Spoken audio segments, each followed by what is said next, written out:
উপজেলার লালপুর ইউনিয়নে শ্রী শ্রী ঠাকুর অনিল গোস্বামীর ৫৩তম সার্বজনীন শুভ উৎসব অনুষ্ঠিত হয়েছে। বিস্তারিত থাকছে ব্রাহ্মণবাড়িয়া জেলা প্রতিনিধি কাজী মনির হোসাইনের প্রতিবেদনে।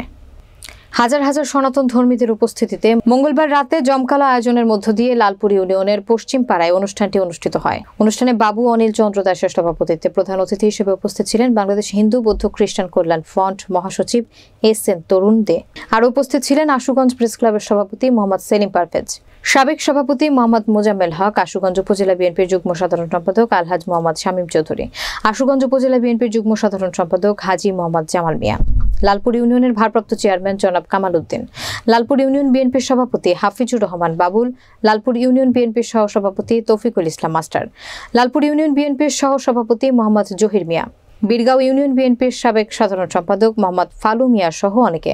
এ সময় এস.এন. তরুণ দে বলেন, লালপুর ইউনিয়নে হিন্দু মুসলিম মিলে প্রায় ২৮,০০০ লোক বসবাস করলেও তাদের ধর্মীয় অনুষ্ঠানে মুসলমানদের উপস্থিতি এবং আন্তরিকতা দেখে কেউ বুঝতেই পারবে না যে লালপুরে হিন্দু মুসলিম আলাদা।